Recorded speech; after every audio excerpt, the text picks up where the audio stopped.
Welcome to Vin and Mike, episode 46. What is up, Mike? What's up, Vin? How you doing? I'm doing good. I have sports ADD right now.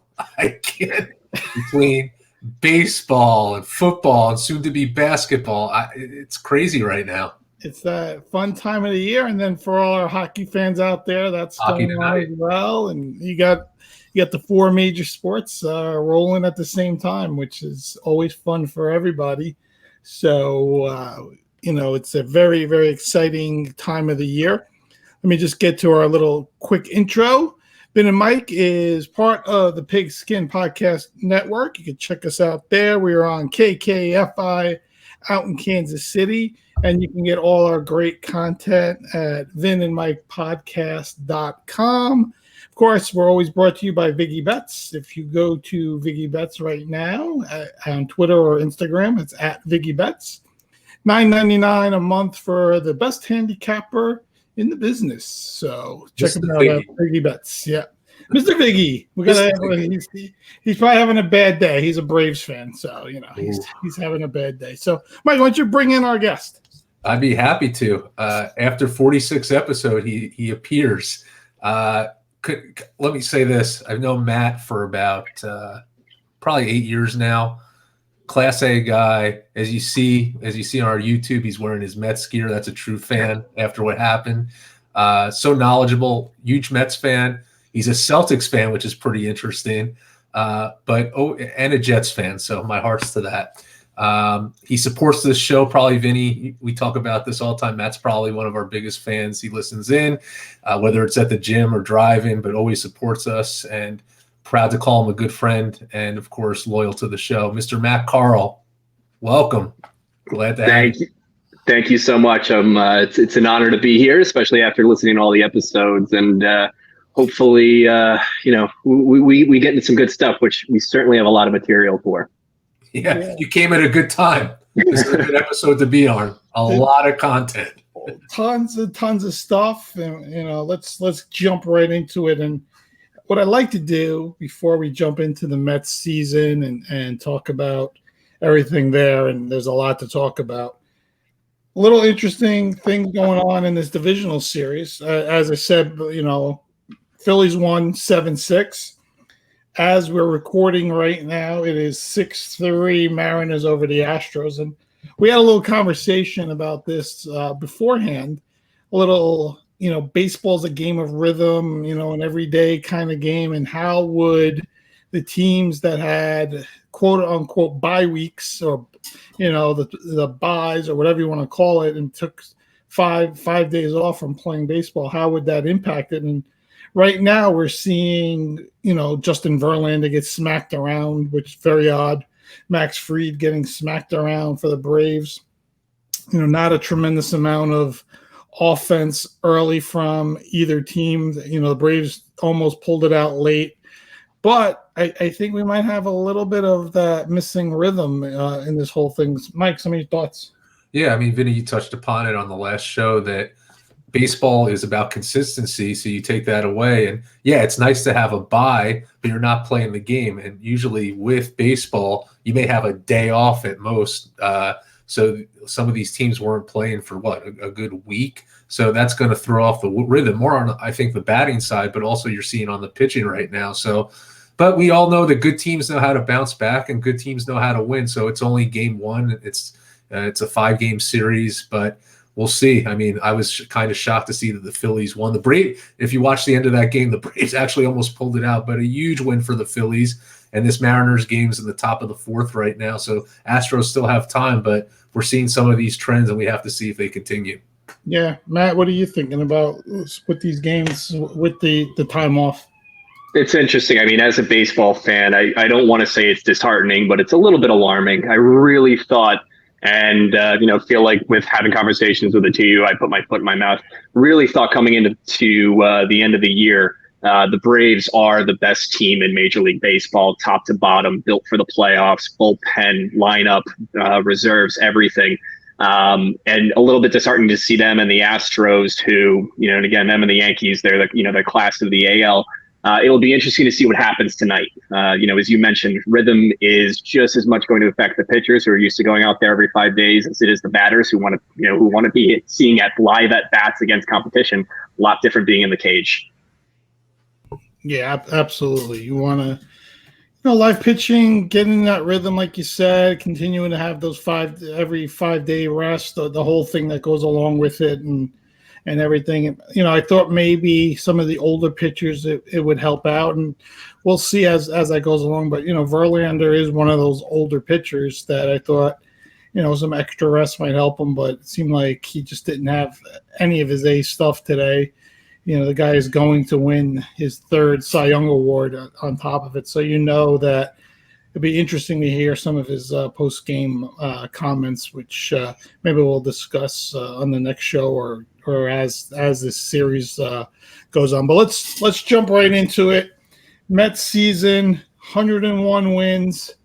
A tough series against the Braves prior to that, where they got swept, and I thought that really set the ball moving forward, as you would say, the rhythm of this team. And I thought it was really important for Scherzer and DeGrom to both come out in this series against the Padres and put their A starts on there, so that feeling of the Braves would go away. And Scherzer came out and just laid an egg, and Met fans were extremely upset, and everything. And then DeGrom made you feel better. He came out, pitched well, the offense got together, and then the 3rd game, it was just a stinker across the board. Bassett was bad. They got 1 hit. There was no rhythm, no energy from the start of that game all the way through every inning. I think the only time the fans really got into it is when Lindor fouled the ball off his leg, and they were encouraging him to get back into the batter's box and make something happen. But besides that, it was just a very quiet night and the whole thing. So I know Mike, you got a lot to say about it, but let's jump right to Matt, because he's our big Mets fan here, and just hear some of his thoughts on the whole series and what led up to it. First of all, I thought it was a hell of a year. Anytime you win 101 games, I don't want to hear that we blew it. We won 101 games. I was tabulating some of the records over the course of the last 3 months. The Braves were 54-28. The Mets were 52-30. So there's not a huge separation. The difference was those months before, where the Braves just absolutely caught fire, cut the deficit down to single digits, and slowly whittled away at the Mets. As I said, I think, hats off to the Braves. And again, today aside, I think they're the class of the NL. The only chance that I thought as a Mets fan that we had at the World Series was getting the division, having our pitching lined up against the Dodgers. And, that would be, having our pitching lined up for this round. And that's really what would set the tone for us. I think one of the most disheartening things that I've heard are a lot of the Met fans saying, what are they doing starting Scherzer over DeGrom? To me, they're 1 and 1A. They're interchangeable. Scherzer has a great ERA. I think it's something like 3.2 in the playoffs. He was top 5 in the league in ERA this year, had he qualified. No shame in starting him. And also DeGrom had 4 games. I think his ERA was 6 over his last 4 starts, had a blister issue his last time out. So I had no issue with them. The Scherzer start, I think, had as much to do with giving DeGrom extra rest for a blister. To me, a blister for a pitcher is like a hamstring injury for a center fielder. You want to give them as much time as possible. Buck is very coy in his pregame comments in terms of, I'm not going to let you know what we're going to do in game 2 or game 3. He's an old school manager. He's never going to show his cards. I think the media read way too much into that and took away that they're going to do DeGrom game 3 to set up for round 2. DeGrom had a great outing. There's no doubt about that in game 2. But again, I think that the rotation, the setup was much more about his finger and his blister issue than it was about anything else. And, and again, I know that I said this earlier when we were having a conversation. I know both of you are rooting for the Yankees. Would you rather have Max Scherzer or Garrett Cole for game 1? You'd likely pick Max Scherzer in the playoffs at game 1, in spite of Garrett Cole's record in the playoffs. He's been wildly inconsistent over the course of the last 2 regular seasons. There's definitely a similarity there. If you were Buck Showalter in that series, is there anything that you would have changed, Matt, if you were managing this team and what you saw? I don't think so. I actually liked the Joe Musgrove.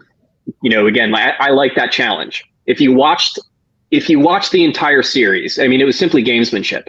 If you watch the entire series, San Diego kept stepping out of the box every at bat against these pitchers. Quite simply, it's gamesmanship. You want to get people off their rhythm, especially pitchers. They did a great job at that. San Diego, while a different team than the Kansas City Royals that we played in 2015, they don't strike out a lot. They don't hit a ton of home runs, which though they did in the series, but they don't strike out. They don't chase things out of the zone. They take a lot of pitches. And to me, from a matchup perspective, that's our worst nightmare, especially with someone like Max Scherzer, who doesn't throw 98, 99 anymore. He has to be more savvy. He has to, again, kind of paint the corners and then throw you a slider that's going to rip outside the zone. So I think just in terms of matchups, I mean, that was the challenge. In hindsight, the only thing that I would have done differently is get a bigger bat at the deadline. But that being said, and again, we don't really know if JD Martinez was available. He's the only person that really comes to mind in terms of someone that we could have picked up that would have been that big, impact bat. And to me, I love Vogelback. Darren Ruff did nothing, and they tried to simply set up DH as far as lefty righty. And I thought that, in terms of not getting JD Martinez, I agreed with that strategy. However, I mean, in terms of Buck, I mean, he was right the entire year. He got us 101 wins. He trusted his gut. Stephen A. Cohen, interestingly, a lot of the people that work for his hedge fund, they're data analysts also for the New York Mets. Buck Showalter is the person who is constantly challenging the analytics and saying, what if, what if, what if? If anything, he makes them better in that type of, analytical environment. To me, he was a class act. And I think most importantly, this year, we changed the culture of the team. We have a lot of question marks for next year in terms of free agents and who's going to sign and, who we can go after, who we're going to lose. But at the end of the day, I think we did a great job changing the culture. And extremely unfortunate how the season ended. But I think that we are going to be in the thick of it the next 2 years. If you look out your window behind you, do you see Vogelback at the local pizza place? Actually, Brandon. So I live in Queens. Brandon Nimmo and McNeil live right across the street from me. I was actually getting the car yesterday to pack it up. I'm in the process of a move, and I heard a family. Brandon Nimmo. He was talking to a family. They had 2 young kids. I was about to get all fanboy with him, except for the 2 kids that were there. And he actually said to the family, he said, "I hope I did enough that the Mets want me back." He is absolutely, in my eyes, someone that I would love back. He's on base percentage machine. He plays an above average center field, hits for power, can run the bases. But yeah, it's interesting. Haven't run into Vogelback, but I will let you know if I see him. I got a brother that would enjoy eating pizza with him. That'd be a good contest. He if you've seen him run the bases, though, I mean, he's athletic. He's athletic. Yes. He's just a big dude. He's just a very big dude. He reminds me more of a defensive lineman than a DH lefty batter. He could run, though. That's right. He would be one of those guards, though, who you could pull and, would do a great job in terms of picking up the run block. So you did mention free agency. DeGrom potentially opting out, most likely will opt out. What do you think the Mets are going to do? I mean, there's a lot up in the air. Nimmo, DeGrom. In terms of the bullpen, you have Ottavino, Seth Lugo, May, Edwin Diaz. So there's, Uncle Steve Cohen has he has no problem spending money. The interesting thing is going to be, how do we spread it around? And also next year with Alvarez, Vientos, and Brett Beatty, how do we integrate the young talent? Where, and again, sort of, where do we fill holes and where do we fill talent? Edwin Diaz, to me, is a must sign. I don't care if he is the first $100 million reliever. He is absolutely electric. And to Buck's credit, I love how he uses him. He'll use him in the 7th or 8th inning against the top of the lineup. And to me, that should count as a save. I love the fact that Edwin Diaz has not said a thing about how he's used as well. I did agree with Jerry Seinfeld about how I think Timmy Trumpet cost us the season. We were acting like we won the World Series, but however, I'm really interested to see. There's also a lot of talks about, do we unload the farm systems to get Alcantara from the Marlins? Do we pull off a big trade? It's going to be really interesting, but it's similar to the New York Jets, which I know we're going to get to a little bit later. I actually have faith in the direction of the franchise for the first time in years. That's awesome to hear. It was a good analysis. I would like our audience to really hear, Matt. I think it's important when we have guests on. Obviously, the Mets are your team. How'd you get into the Mets? What's the story really behind that? Your passion about the team? So it's funny. My father's not a sports fan, and my mother's father, so my grandfather, was a lifelong Yankee fan. He lived in Hicksville on Long Island, and he took me to my first baseball games. So Long Island Railroad went right into Shea Stadium at the time. So I remember seeing in 1992 the Joe Orsulak-led Mets. Even though they had a big lineup, Joe Orsulak was the best player. He was actually my favorite player on the team. Against the Cincinnati Reds, I remember seeing Eric Davis, Hal Morris, Chris Sabo. And so he would always take me to games, and I became a Met fan. Funny enough, 2006, 2007, 2008, we obviously made the NLCS and lost to the Cardinals in 7 games in 2006. But 2007, 2008, we had back-to-back some of the biggest collapses ever in MLB history, losing to the Phillies in consecutive years. I remember saying to him when he was alive, I said, "Grandpa, if you weren't so lazy, I would be a Yankee fan." Because he didn't want to take me to the city and then go up to the Bronx. But it's interesting just in terms of the person who turned me onto the Mets was a lifelong Yankee fan. That's funny. I love that story. That's good stuff right there. I tell you, I was a little surprised, and we didn't get into it because it never happened, and there wasn't a conversation. But you talked about using Diaz in the top of the lineup, and then when Buck brought him in the 7th for DeGrom towards more the bottom of the lineup, I was a little surprised. But then his reasoning in post game was because Grisham, was coming up and he was killing the Mets in that series. And then he also said he wasn't going to pitch him 3 innings, in that game. Do you think, Buck has got this history, and I've mentioned it many times with bullpens and big games, to just figure a way to screw it up? If it would have gotten to that point, where do you think, it didn't, but where were your feelings with seeing Diaz come in at that point and thinking, where were we going to go, from there? I did think it was early, but I still think we had a lot of arms left. And I think that at that point they would have looked at analytics and picked the appropriate matchup. We had, we still had Lugo, as a lefty. We still had some other options to throw out there who had performed admirably the entire year. Drew Smith was fantastic for us this year. I would compare him from a reliever standpoint, though.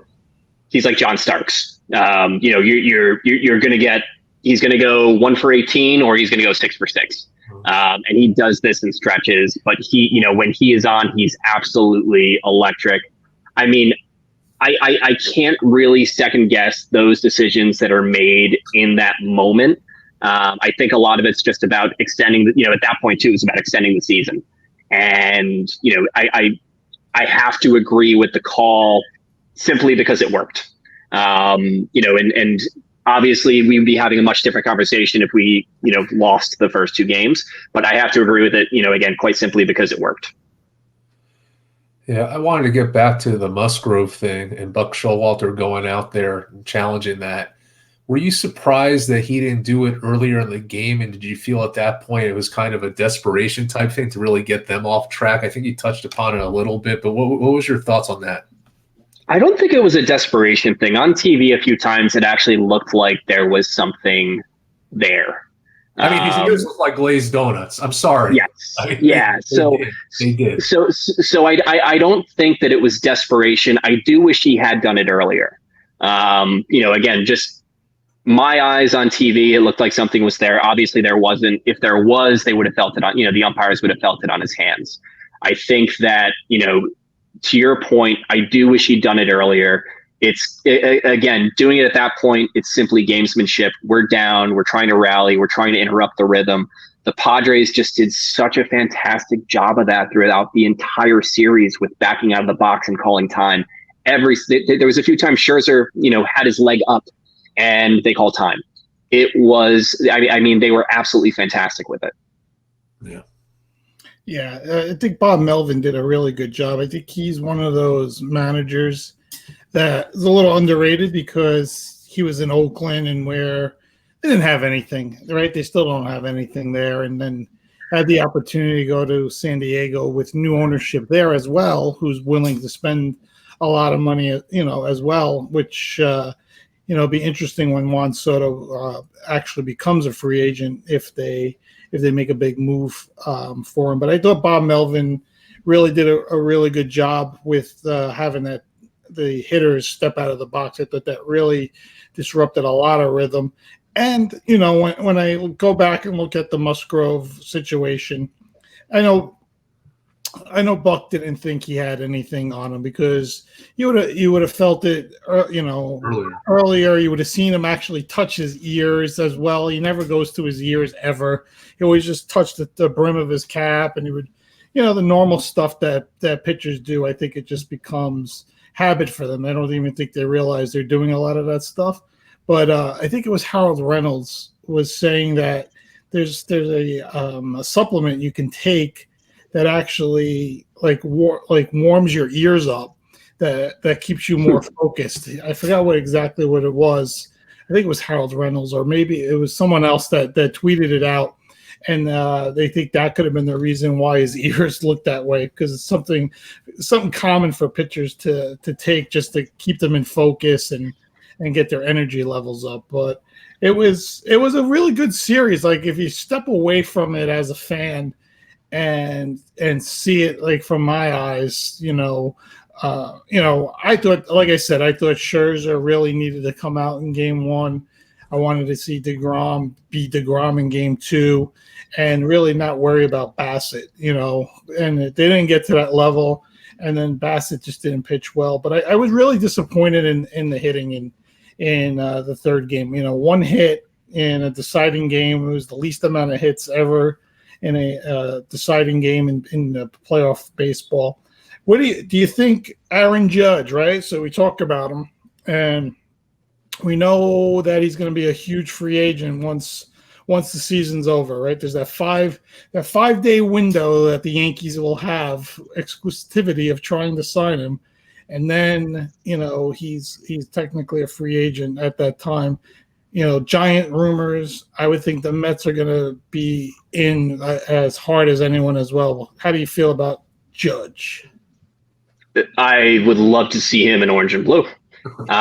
Interestingly, one of the players that I've been reading that Steve Kellman is obsessed with is Ohtani.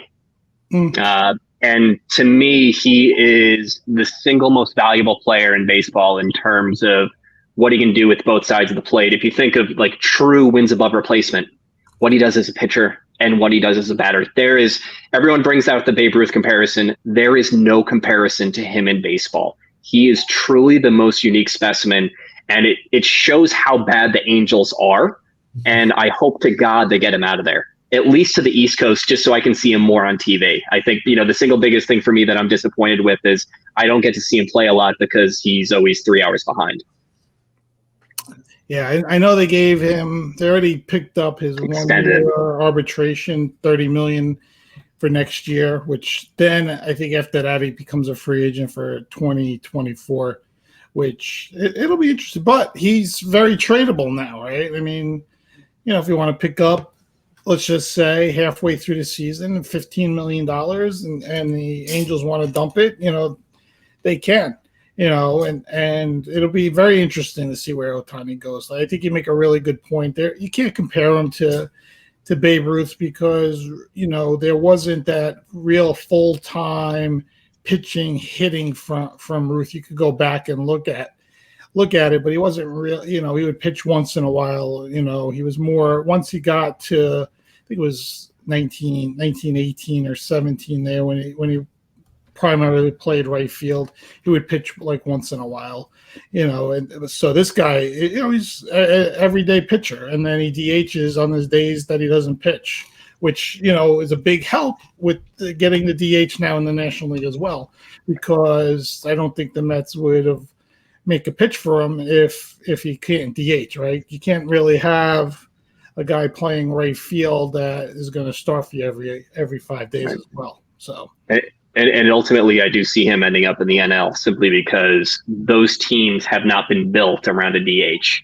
Where the AL has had it for years and years, the NL is still adopting and adjusting their lineups accordingly and their rosters. I really see him ending up in the NL at some point next year. The trade deadline, if assuming that the Angels go the same direction they did this year.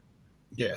And I know he took that 1 year, $30 million just to see what Judge gets this year, so he can say, well, this is what Aaron Judge makes to just hit. I do the same amount of hitting and I pitch, so what am I worth now? That's right. And he should be the highest paid person in baseball. I mean, he is unbelievable.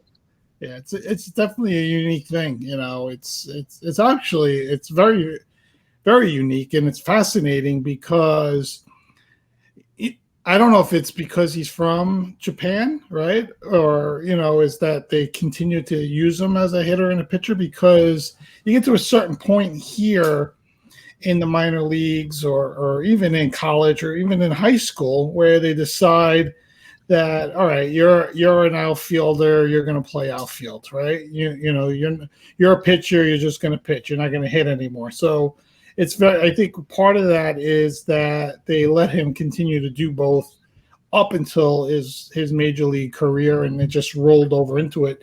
It'll be interesting to see now as younger talents start coming up if they start deciding to say, well, you know what, you can pitch, for us, and then you can DH on the days you don't pitch. Agreed. Right. All right. Let's talk some Yankee baseball, and I want to get Matt's opinion as a Met fan. And what do you think about this series against the Cleveland Guardians? Initially, I thought that they dodged a bullet in terms of missing on Tampa. Just simply, Tampa always plays them so tough. Cleveland is interesting. They're, not only are we seeing what's happened the last 2 days today in terms of like the initial matchups, Cleveland's the youngest team in baseball, both sides of the ball, their pitching rotation, as well as, their fielders. They are also one of the hottest teams in baseball. So I will get to my best bet with you all in a bit because I did prepare one. But Cleveland has also hit right-handers extraordinarily well over the course of their last, the last 23 times that they played them. I'll bring out that stat for best, for best bets. Candidly, I don't know what to expect from this series. I don't know how the Yankees are going to respond in terms of the rhythm that they were in. They had a terrible August. They had a really good September. I don't know how they're going to respond now with the time off where Cleveland's just been on fire. If I had to predict, I think that the Yankees will win. And I know that everyone's chomping at the bit too, seeing the Mariners beat the Astros. In terms of the series, if I had to, make a prediction, I would say Yankees, and I'm going to say in 5. I think it's going to be a very competitive series. Yeah, I'm a little nervous, Vinny, because the Guardians are coming in the series, I think, with the third-ranked defense in baseball. They were one of the hottest teams. I think they were 26-4 in the last 30 games. But in that last series that they swept, they weren't really scoring runs, and that's where I think the Yankees have the hitting power. And I think the Yankees, as Matt said, it's been an up and down year for the Yanks, but I think they have the momentum right now, although they haven't played. And this will be a lot closer than people think, but I truly think the Yankees will win this series. I just am, of course, a little nervous because we talked about momentum, and Cleveland definitely has their, they're living to its reputation right now. So it should be an interesting series. Yeah, I'm just happy Hicks is not in the lineup tonight. How do you feel about Aaron Judge batting leadoff? I was surprised. I'm still surprised. I thought he was. He's never been a fan. I thought he was going to bat second today, so he's still leadoff hitter. Vinny, remember, it's all the analytics. I don't know. Drives me crazy, but it's also why I love Buck Showalter. It's just I don't know. I look at Ruth and Garrick's stats, from the 20s, batting 3 and 4 behind each other. And I look at Jimmy Fox, and I look at Hank Aaron and Willie Mays and all these guys that put up, big home run years and monster RBI years.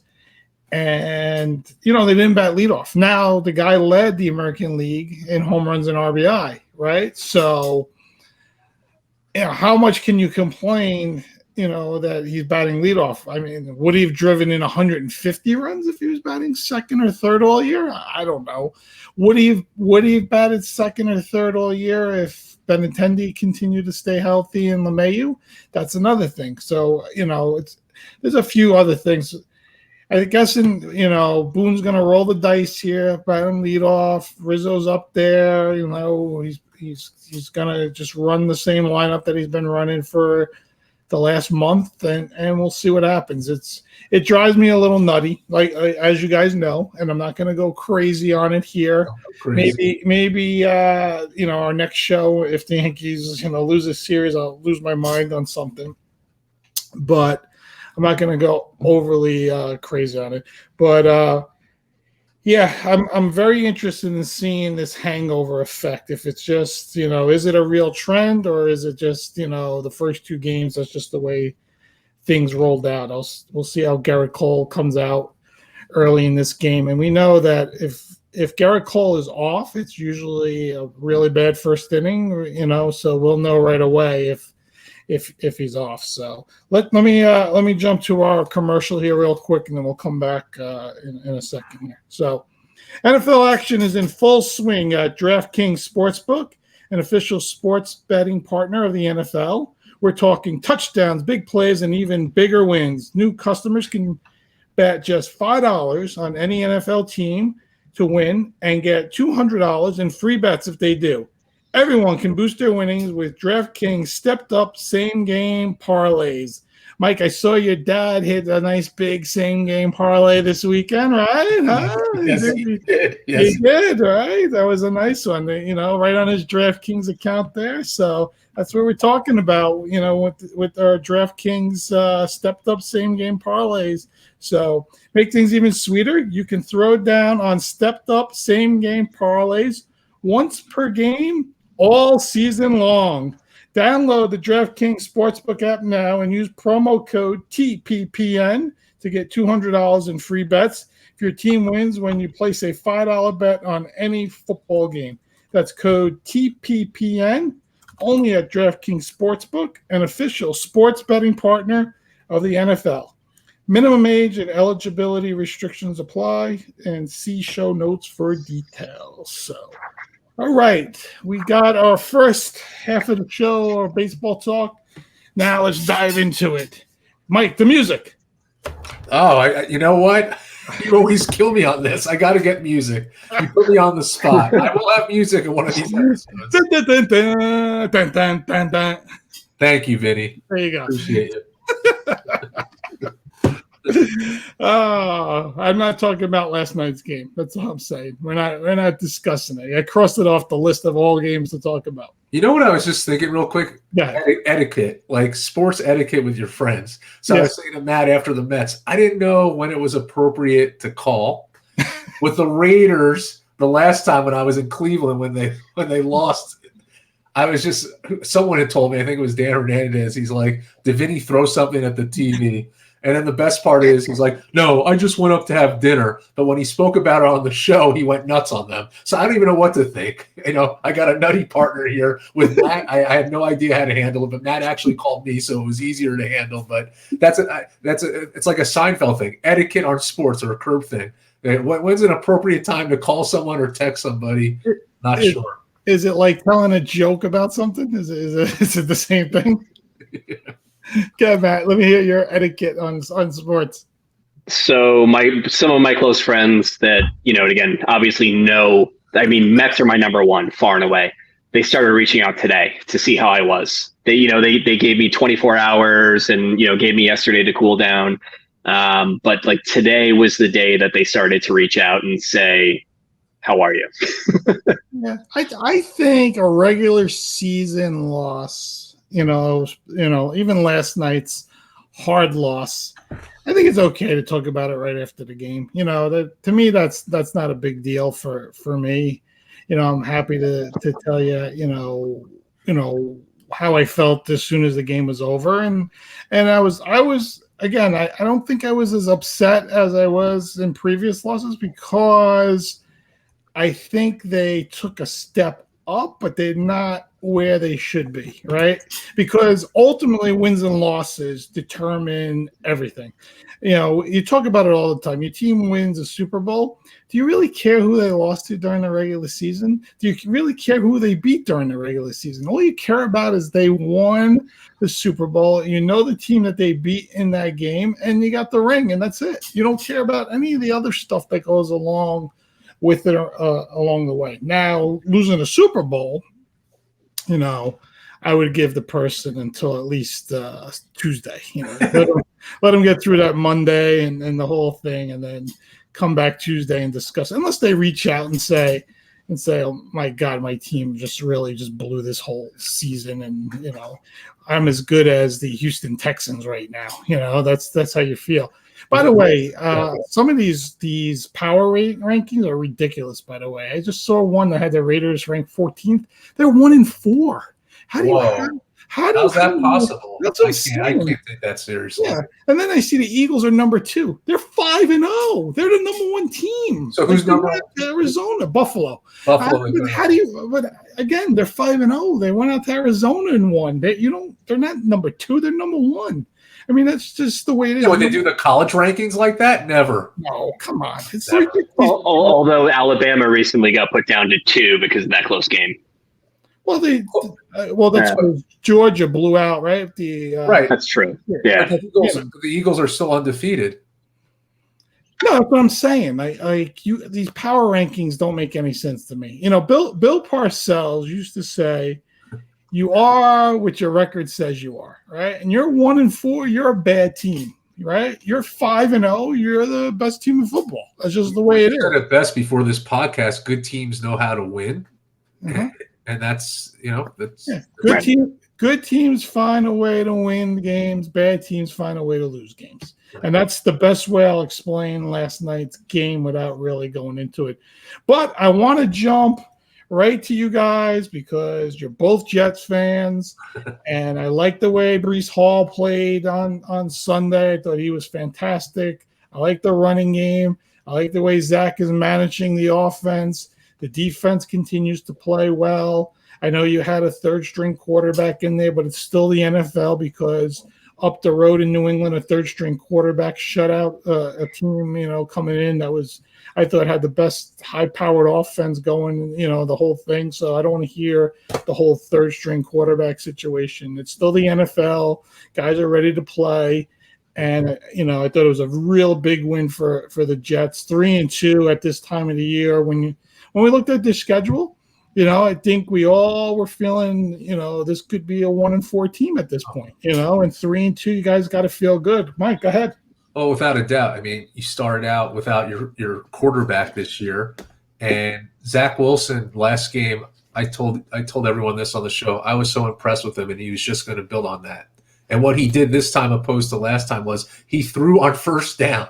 I don't know if he was listening to this show, but I said, stop this run, pass bullshit. You got to really set yourself up and have confidence. And that's exactly what he did.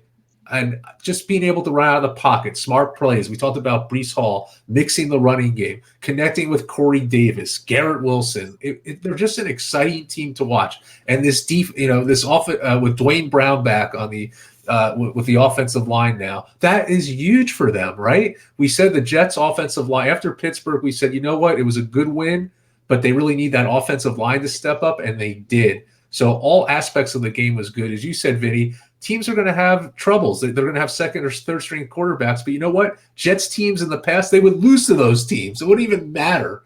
This Jet team is different. They're a team of confidence. I love the way they're coached right now. And also what I love, there were no turnovers this game.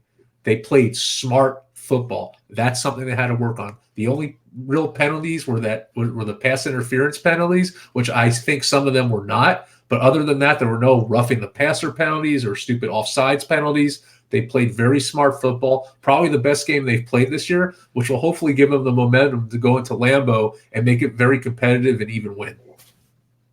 Yeah, why not? I mean, the Packers didn't impress me at all this week. They really didn't show anything in that second half against the Giants. If anything, they showed that they're not a really great team out there, and why not? I mean, the NFL is very happy. I will tell you, the NFL is seeing a lot of games decided by less than 7 points. The competitiveness that the NFL has been striving for many years is here now. You can see it. You have any team that any given Sunday is really starting to play out more and more, especially when good teams go on the road and go to some of these other teams' home stadiums. It's very tough sometimes for these teams to go out there and win those games. You see it every week. Those are where your upsets usually come in. And I think it's really good for the NFL. And with that being said, there was a lot of good road wins, this week that just happened. And there's no reason for the Jets not to think they can go in there, especially the Breece Hall, Michael Carter shared backfield along with Zach making really good plays to three really good receivers that you guys have. I like all three of them. I think it really starts showing its face here. And, he's also, getting more comfortable with the offense. You got to remember, like you said, he was hurt. He's been out. Yep. See him starting to get more comfortable. I like everything that they're starting to put together. Brings a little excitement, and then you got the Giants 4-1. New York football in October. October is just an exciting month in New York for the first time in a long time with a bunch of different sports, right? Knicks are coming back. Womp. Rangers are coming back. Listen, the Boston Celtics, you guys do whatever you got to do up there. But we had a rough September. It's all good. Matt, I want to hear your thoughts on the Jets because I think we share kind of the same theories or same thoughts, but love to hear what you guys say. Not to get ahead of myself, like two quick things. One, the last two draft classes, I would compare to those Seattle Seahawks 2010 through 2012 drafts. I have never seen so much New York Jet talent on both sides of the football. Rex Ryan days, it was defensively dominated. We have so much offensive talent. We have Verjao Tucker, who's been playing tackle. He's played 3 different positions this year, and he has been unreal. Every single person that we drafted this year has been an instant contributor. It's just absolutely unbelievable to me how well we've done in the draft the last 2 years. And again, I'm not trying to get ahead of myself, but if everyone keeps progressing in a way that is steady, Zach Wilson does not need to be a world beater. We could win the division in a few years. I truly, truly believe that, barring injury. As far as Green Bay, I think we are a matchup nightmare for them. Quite simply, Sauce Gardner can blanket whoever their number one receiver is. I don't even know who that may be. Take away half the field. We'll have 7 or 8 people in the box the entire time, double team the entire, the other side of the other wide receiver.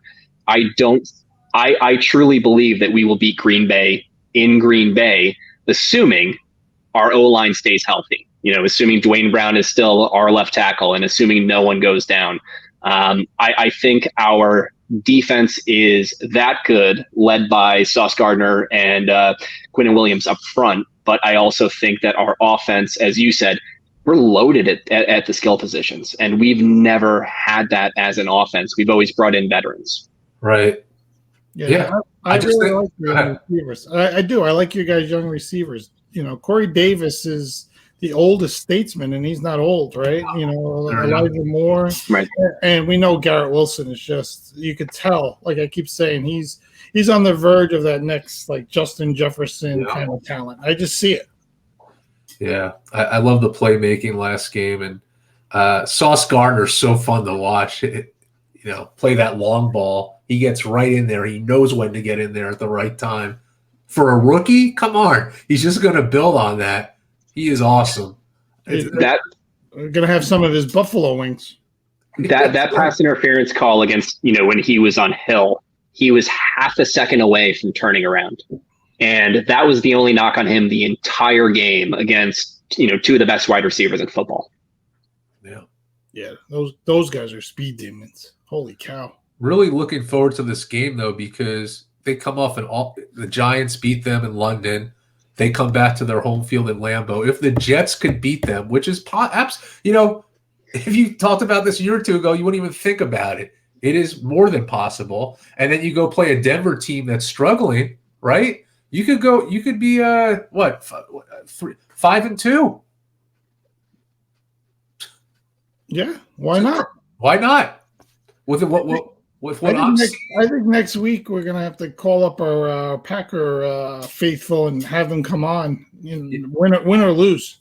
I think we have to get them on next week. Yeah, 3 of them. We have a bunch of Packer faithful that are been on the show, listen to the show, so we should have them all come on next week and just hash out what they saw in the game and then some of their thoughts about the Packers.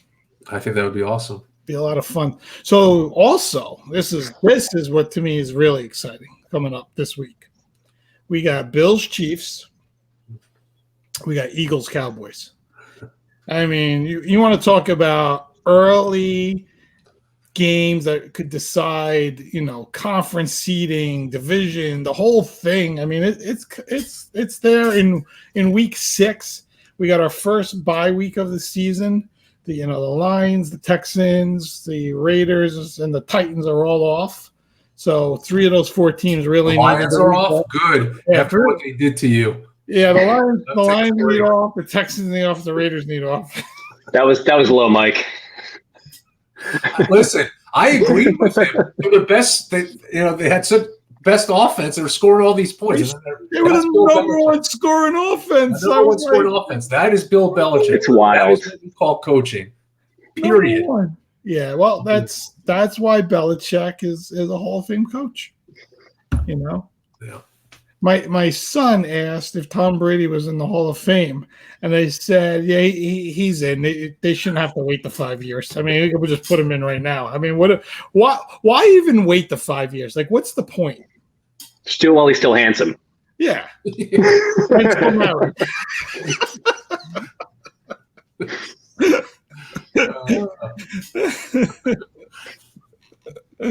Oh, man. So, Matt, you said you had some best bets. I want to hear what you got. Let's hear this. Let me hear. So against right-handed pitchers in the last 22 outings, the Cleveland Indians are 17-5. I'm taking Cleveland tonight. Still picking the Yankees in 5, but I'm going to take Cleveland tonight. Let's see here. Let me pull this up. Hold on. Okay. Give me a second here. So, what are you thinking, Mike? For the series prediction or tonight? Tonight. You're gonna go. You're gonna roll with. You're gonna roll a parlay of the Guardians and Padres, since we're seeing none of the bye week teams winning. Yeah, I think we're just seeing a lot of these teams, these underdogs winning. As Matt said that statistic. Also, they're 26-4 in their last 30 games. They're hot right now. They're also another stat that was interesting that I looked up. They're 30-17 on the season in one-run games, so they could play close games. And let's just it's going to be tough. Of course, I want to see I'm obviously want the Yankees to win, but I think Matt makes some good points, and it's definitely possible that in a game one that a team hasn't played in a while that they could just come in and win this game. So I don't know. I think it's actually a good bet, Matt, and I'm going to be honest with you that I could see Cleveland pulling it out tonight as much as I don't want to see it. So I think it's possible. Plus 175 for the Guardians tonight. Yeah. And if you parlay the plus 190 Padres, you'll get plus 697. Yeah. And right now in a 7-3 Seattle Astros game, you can get plus 1,000 if the Astros come back. I love how that works. What do you think, Vinny? What do you think?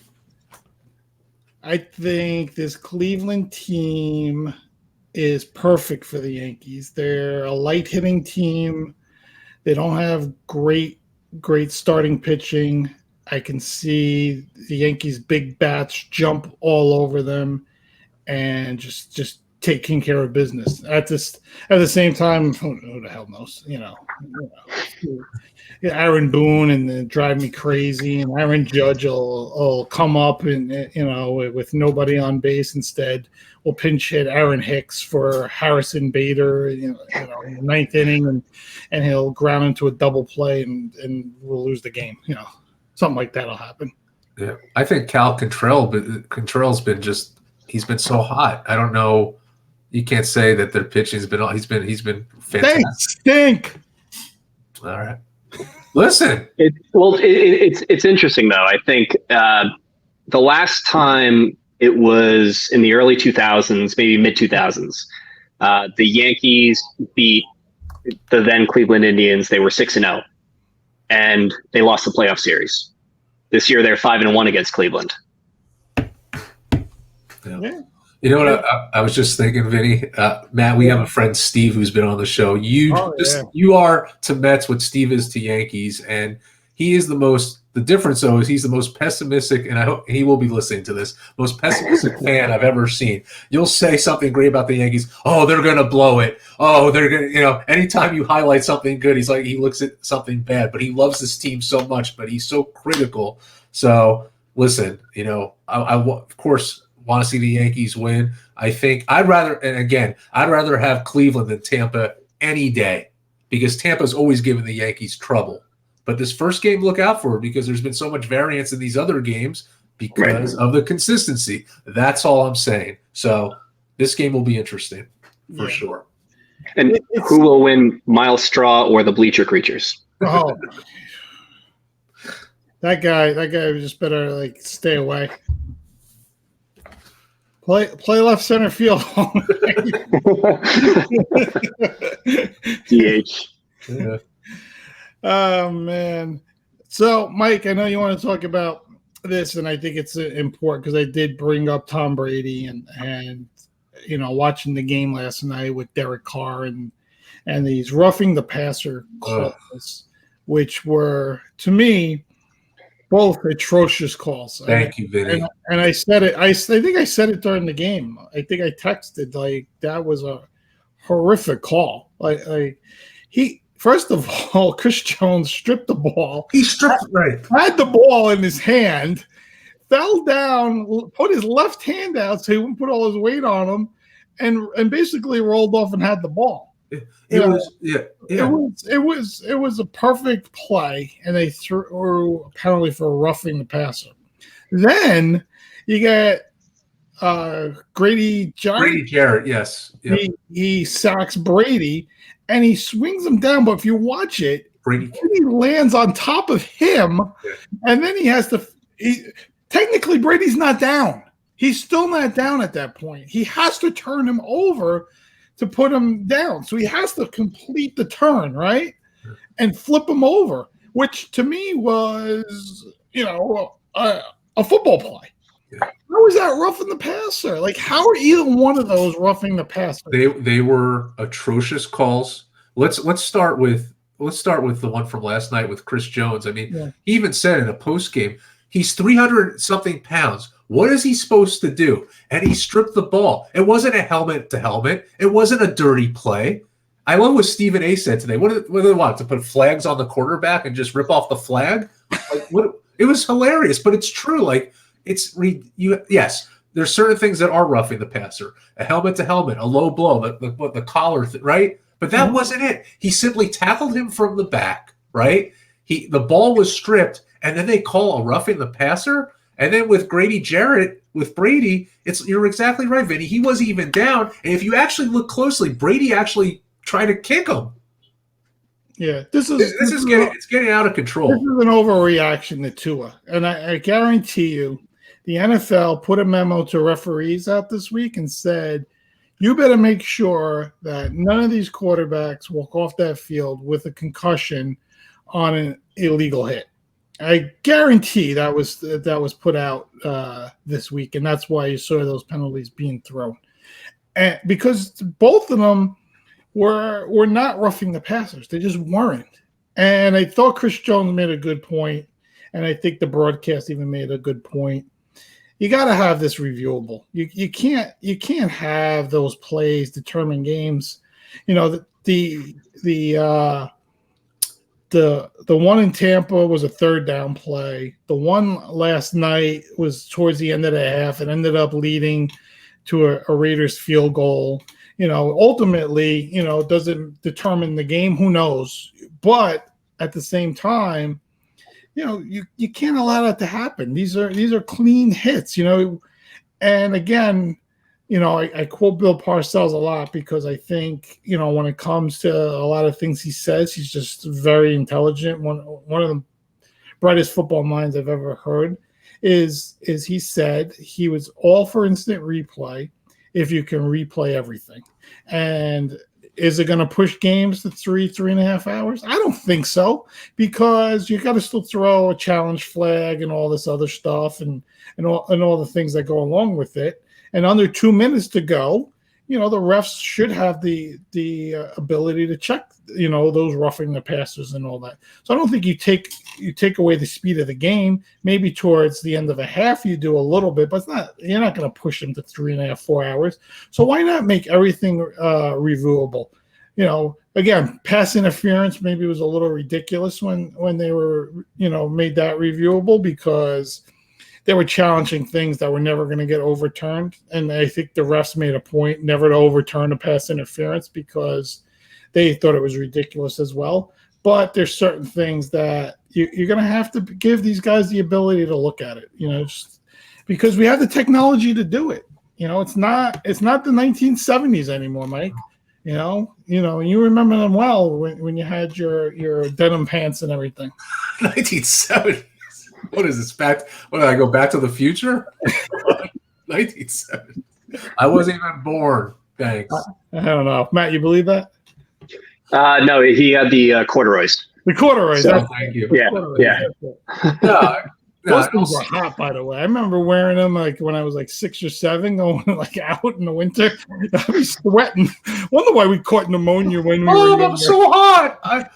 Vinny, shut up. We just poured sweat, and the cold would get us, and we would get frostbite on our lungs. That's why we caught pneumonia. And they would be like, "Oh, we didn't bundle you up enough.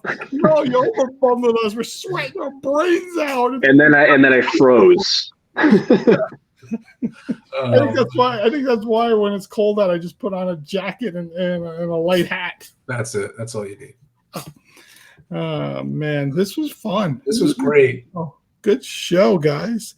Anything else before we go, Mike? Anything I missed? Jaguars and Lions, taking a step back. Yeah, taking a step back. My Steelers killed everybody. Point spread was pathetic. Poor Anthony was crying to me about the Jaguars. Oh, Anthony? That was a horrible game, Houston winning. I mean, that was terrible. 14 texts in a row. Terrible. That was in line with that Denver game a week ago, how boring it was. It was terrible. That was, my favorite tweet was Amazon should give everyone a month of free Prime for having to watch that game. Holy cow. Yeah. Terrible. That was ridiculous. Yeah. No, I think we covered everything. It was a great show. I mean, we got our Yankees. as soon as you turn around, we got our Knicks, right? Like next week. And look at RJ. And real quick with the Knicks, I'll say it with like a minute left. What I'm excited about this year with Brunson and RJ is I think it's going to alleviate it's going to take the pressure off Julius Randle, and I think he's going to be a more productive player. I think that was the biggest problem, that they looked at Julius Randle as their lead and A player, and it's okay not to be an A player if you're surrounded by people that are going to alleviate the pressure. And I do think you saw preseason's very tough indicator, but they have been playing well. Seems to be balanced, so we'll hope for the best. That's it. I read something really cool that I thought was interesting about Brunson, in that he is more of an A player than we think, is that he just didn't have the opportunity with Luka, because Luka is an all-time great player, so he wasn't able to shoot the ball as much as he wanted, and now he's going to be able to take that next step, they're saying, with the Knicks, and potentially be that 25-point-a-night guy. So I think that's what we wanted, right? We wanted a guy to come in and give us 25 points a night. Is it going to be RJ? Is it going to be Brunson? Is it going to be both of them? That's what we need. We need that Tatum, Jaylen Brown mix there going, right, Matt? Good luck with that. But I do agree. I think Brunson is probably one of the most underrated pickups that is out there. And I'm one of the biggest Knicks detractors, just because it's always fun to poke fun at Knicks fans, like it's fun for everyone to poke fun at Met fans. But I do think that they're a legit 6-7 seed this year, and they can make some noise in the first round. I hope so. That'd be fun. It's always fun.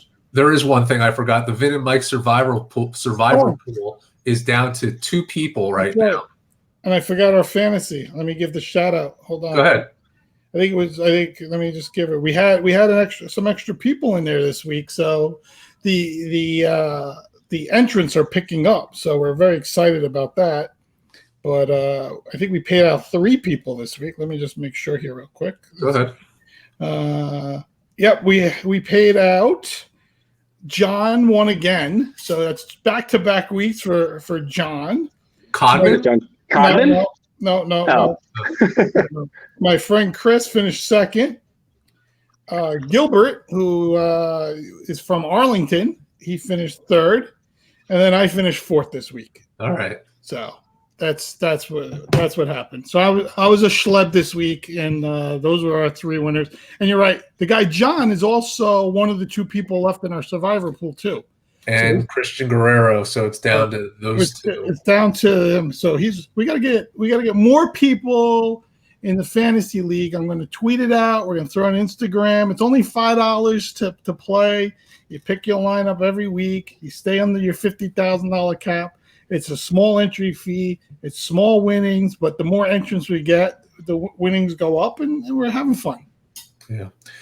All right. Well, Matt, I'm going to use one of your lines. Love your work. Loved your contribution to the show today. It was great. Thank you for having me. Yeah, it was a lot of fun. So, all right, everyone, have a great night, and we'll see you at the end of the week for our picks. See ya.